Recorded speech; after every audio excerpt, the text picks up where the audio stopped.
We're going to do 3 games today. We'll do 3 games tomorrow. Where do you want to start, Dave?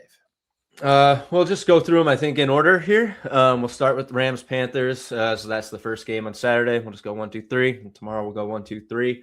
And just kind of break them down as we would our normal early looks. And then tomorrow, when we're done with all the games, done with all our previews, we'll lock in, I guess, our best bets. We just won't go over the games again like we typically do on the Thursday show. And you never know. We could get some more edges, of course, between now and then. So we'll start off and we'll go with the Rams-Panthers here. Let me just pull it up. So I would say, just real quick before we get into this, kind of said this already, but I think this is probably the best crop of playoff teams since the expansion to 7 teams from each conference. I think maybe you could say the Panthers and the Steelers as a whole feel like a class below the other teams. But other than that, I think it's totally wide open. They are the 2 lowest probability teams in the model and in the odds. I think that's fair. 8 teams, I believe, returning from last year's playoffs. So pretty experienced group here. Only 3 teams won fewer than 11 games. So I just think it's going to be a really exciting postseason here, really wide open, except for only a couple teams. And, one of those teams who didn't win that many games was the Packers. And, they've dealt with several injuries and stuff down the stretch. But as I mentioned, we'll go through one by one. We'll start with this. Just one small caveat, I guess, would be this is the playoffs. It's not the regular season. These games are one and done, elimination style games, obviously. So teams are going to play them a little bit differently. Some of these games, not so many in the first round, but depending who wins and whatnot, might end up very cold. And they have very good defenses here. Top 5 by points allowed are all in the playoffs. Just things to keep in mind as you look for the best angles and whatnot. So going in here, Rams-Panthers plus 10.5. We pull up our best bets here. Pretty narrow stuff here. Probably the fewest or the least amount of value, I think, from at least these first 3 games, what I was looking through. But 50-50 on the 10.5 point spread, 50-50 on the over-under 46.5, 17.4% for Panthers money line. That is exactly fair odds right here at plus 480. So you're not getting any major leans from the model, not any major value here. So, off the rip, not game lines aren't super appealing to me in this one. But I will, we'll talk about what we think is going to happen. It's the Panthers' first home playoff game in almost 10 years after they just barely snuck in with a win in the NFC South. Pretty rough matchup here with 12-5 Rams team. Best offense in the NFL by points scored. Granted, the Rams were 10-point favorites over this same Panthers team a few weeks ago, and they lost. And the Panthers were home in that game. But, it's going to be a different environment here. And there are some pretty interesting wild card trends with this spread that certainly had me leaning Los Angeles. So 10.5 point road favorite. That'd be the largest road favorite in the 14-team expansion. Not really surprising, as they could have easily been a division winner here. Could have easily been the 1 seed. A couple things go their way. 14th time in NFL history, a wild card team favored by double digits.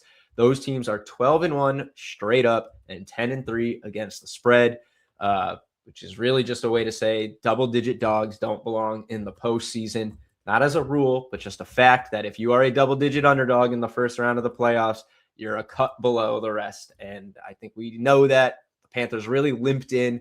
They couldn't even seal the deal when they had the chance down the stretch. They needed that, luck of a 3-way tiebreaker to get in. And the only team that lost of those teams, double-digit dogs, were the Saints in the Marshawn Lynch Beastquake game back in 2010. I think both of those teams would boat race this Panthers squad. So I don't think you can really compare that type of upset potential in this one. And like I said, the Panthers probably got away with one in that other game. 2 of Stafford's 8 picks on the whole season came in that game. Bryce Young got 3 touchdowns, but he was like 15 of 20 for something like 200 yards. It wasn't a crazy game.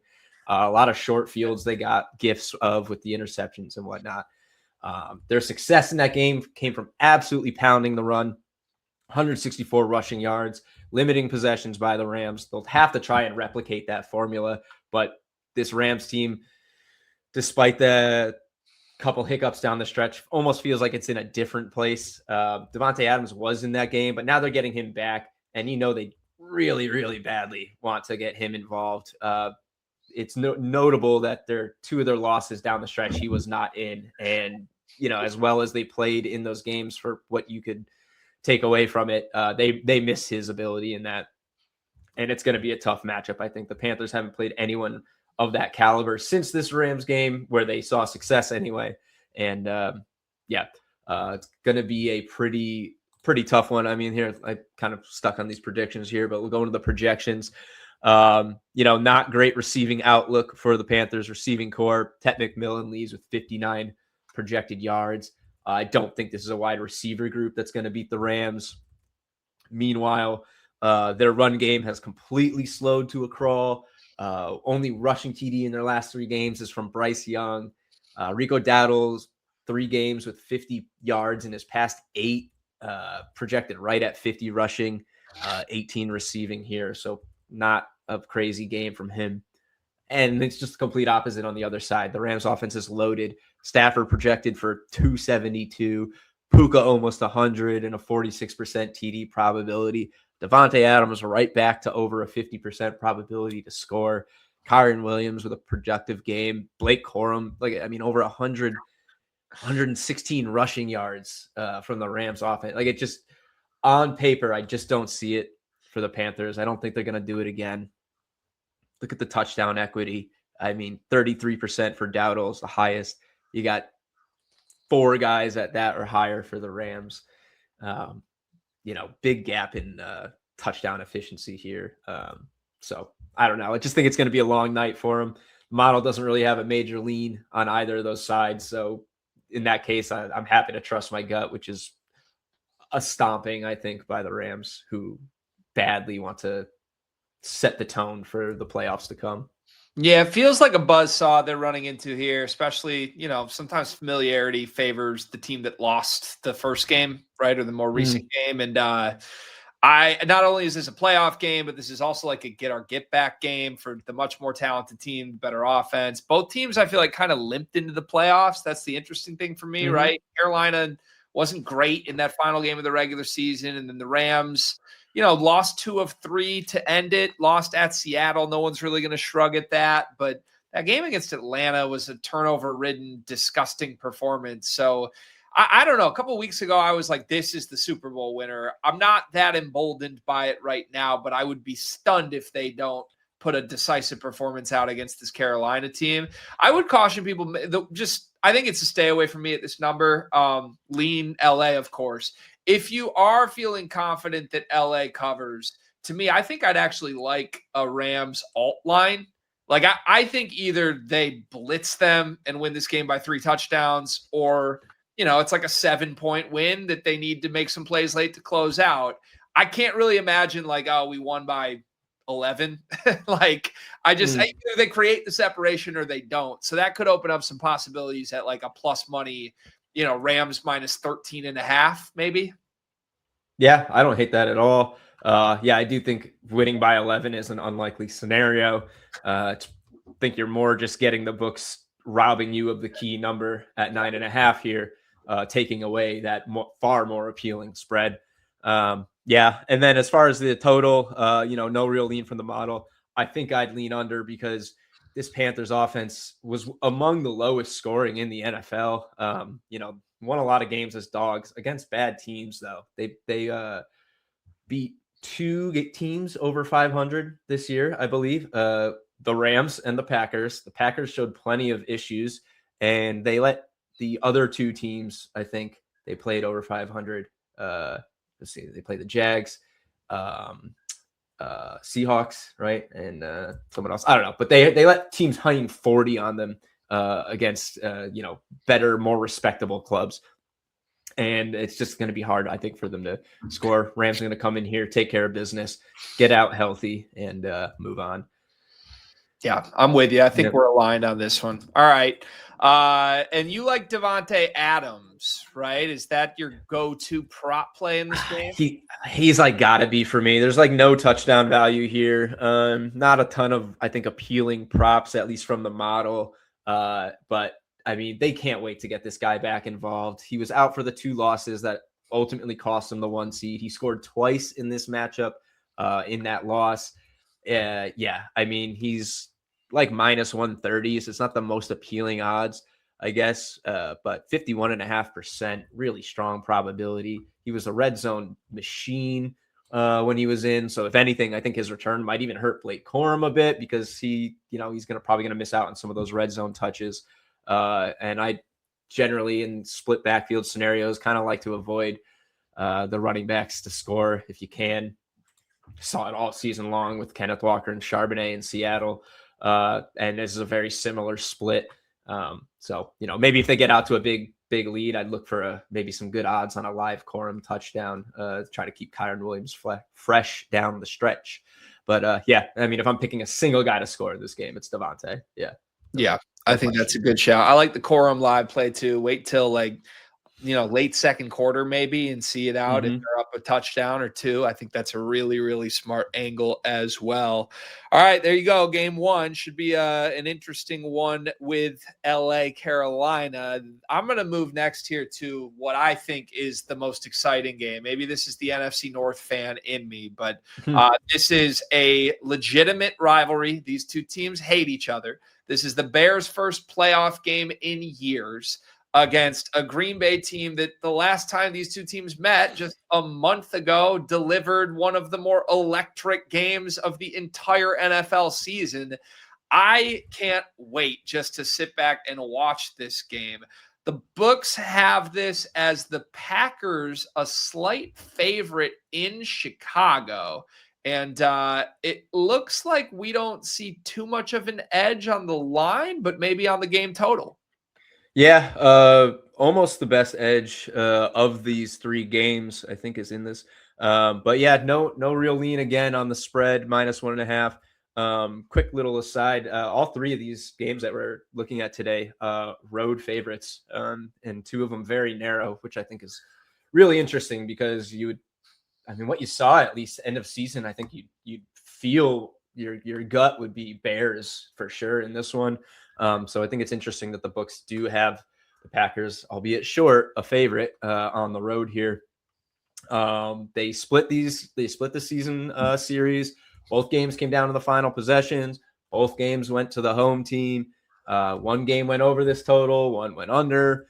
Maybe ironically, the overtime game is the one that went under, but Jordan Love left that game really early with a concussion, not even halfway through the second quarter. So certainly, and we saw Malik Willis do some pretty good stuff in the following game, but coming in the middle of the game is a different story.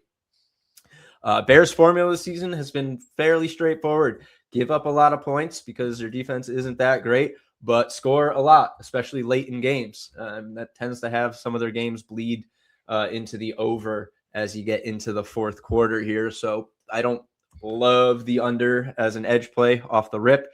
I will say it's not a high value spot, which makes me feel a little bit better about it. But they do have the worst defense of all of these playoff teams, and by a pretty sizable margin. They allowed a ton of big plays this season, more 20-plus yard receptions than anyone. And, I mean, how else does Christian Watson get yards besides big 20-yard bombs? Same with Romeo Doubs. The run game wasn't very good, or run defense, rather. And Josh Jacobs looks like he's finally getting healthy from that knee injury that was nagging him past several weeks. So the Bears, while I do like them, they're probably set up to give up, their fair share of points as they have kind of time and time again this year. Jordan Love will probably look to attack that deep ball vulnerability. This might be the healthiest the Packers have been, and maybe over a month, save on the defensive side with Micah Parsons, which is obviously a concern because their unit has fallen pretty sharply since Parsons went down with the ACL injury. Pretty much a bottom 5 defense since then. 3 of their 4 highest point totals since mid-season all came in games since Parsons went down. They held opponents. This is the Green Bay, obviously, to under 20 points or less in 8 of their first 11 games. One time since then, and it was this Week 18 game with the Vikings. That was obviously a mess for both sides anyway. So it's just not competent anyway in this Packers defense with kind of where they went. I mean, they ended up as the 7th seed after all that, after all that upside and early Super Bowl touting and all that. 7th seed, barely snuck in. They had a tie better than the Lions and the Vikings, who were really bad this year.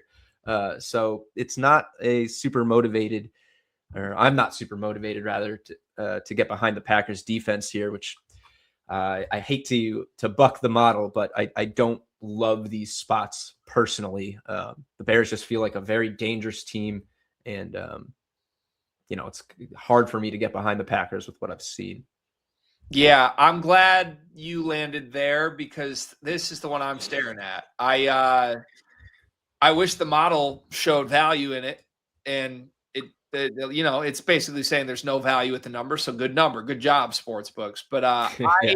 You are courageous if you're going to back a Jordan Love led team when Jordan Love hasn't played in 3 weeks on the road against this Bears offense. I don't get it. And I think there could be a lot of points scored with the way both defenses are playing for sure. But even if that comes to fruition, this is then a back and forth offensive game, which the Bears love. That's the exact type of game that's conducive to how they want to play.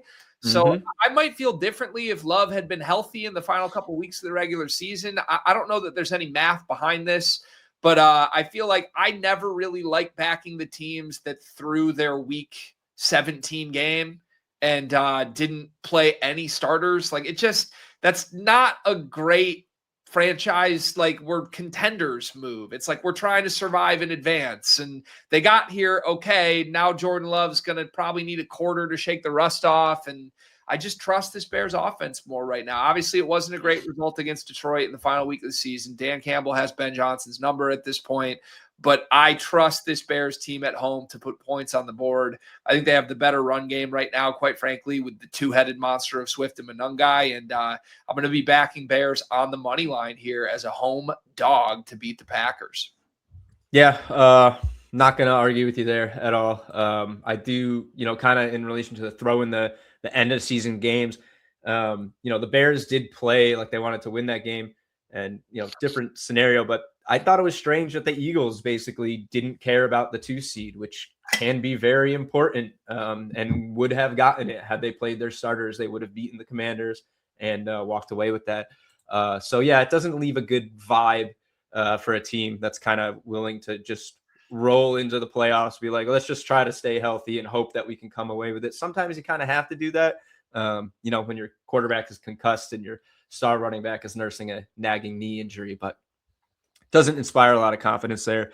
Prop wise, we do have some value on Josh Jacobs for anytime TD for 2+ touchdowns. I don't hate that at all. I mean, if the Packers are going to be competitive in the game, it's going to be behind Josh Jacobs, who did pretty well, I believe, against the Bears this season. Certainly a very reliable red zone piece, and the Bears can be a little vulnerable down there. As far as anybody else, I do think we're going to get a nice little Luther Bird and Christian Watson duel in this game. Watson has been really good since he came back, scored a pair in the first game against the Bears, I believe. Burden's best games have all come down the stretch, with the exception of that early Cowboys game. Each one is projected to lead their team in yards. Both of them, lots of upside, not a lot of touchdown equity here for Burden, but I wouldn't be surprised to see either of those guys push 60, 70, 80 yards in this game. Yeah. If I'm taking one receiver for the Bears, it's Burden. And yeah, I love my Christian Watson. He's built a great rapport with Caleb in recent weeks. I mean, injuries have sort of forced that, but I'm with you. He looks really dynamic. I didn't even know this until the broadcast against the Lions last week, but he went to Jamison Williams High School, and those two are very close. And part of, I guess, that relationship is that Ben Johnson wanted a Jamison Williams replacement, and he's certainly starting to feature him in some of the big play ways that JMO used to be featured. I'll throw this out too, again, I feel like I've been the Ben Johnson expert on this program this year. In every playoff game Ben Johnson has called plays for, he has tricks up his sleeve.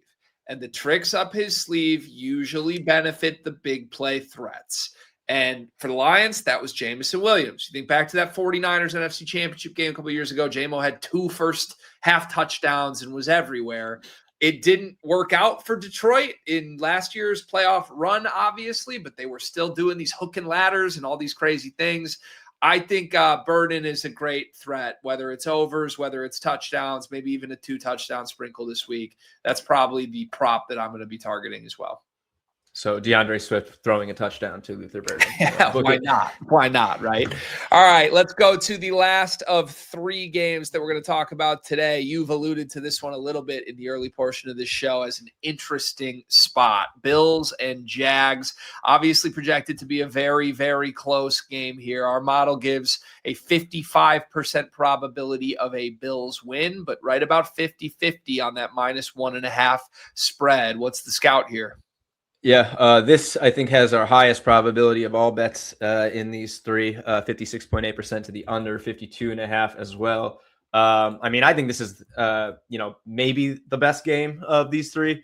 The potent offenses here are going to be really fun to watch. But the kind of some of the defensive matchups are going to make this a really interesting total. I'm kind of a little surprised that the Bills are favored. It's on the road.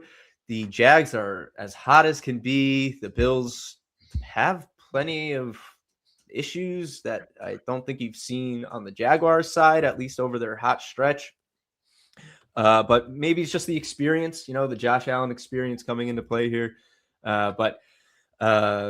And Bills kind of in sort of unfamiliar territory as an early round road team, but I don't know.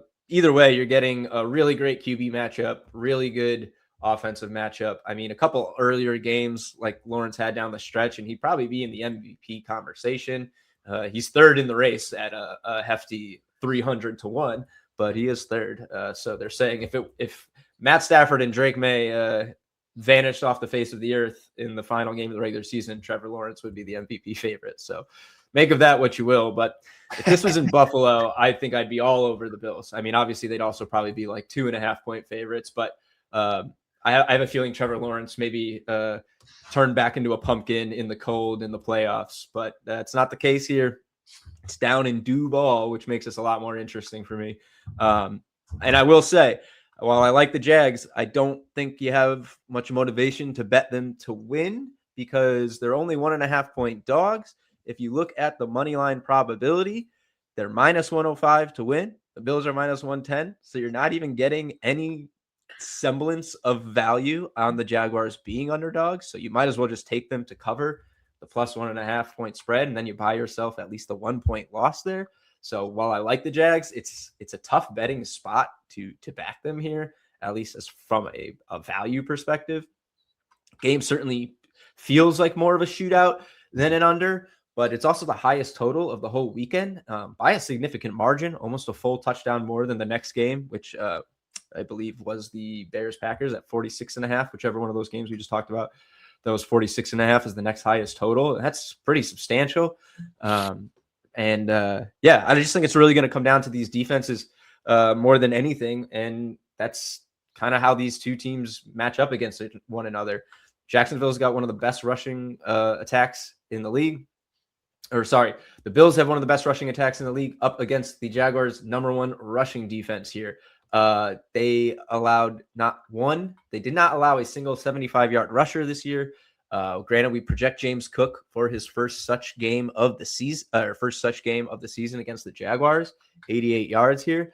But on the flip side, you have Jacksonville's run game attacking one of the worst rushing defenses in the NFL. The Bills were bottom 5 in basically every rushing metric, from rush success rate, EPA, yards per carry, total yards, you name it. They just got hammered by the run, and it's setting up Travis Etienne and Bashaw Tutin, who's coming along a bit, as the focal point in this game here. So Something's going to give, whether it's the Jaguars' top-ranked rushing defense against the Bills or the Bills find a way to break through. But I think that rushing game is like really, really important for the Bills to solve because the passing projections are like pretty rough here. Like, I mean, neither one's projected for a major game, but you have Josh Allen projected for 229 yards. Okay, fine.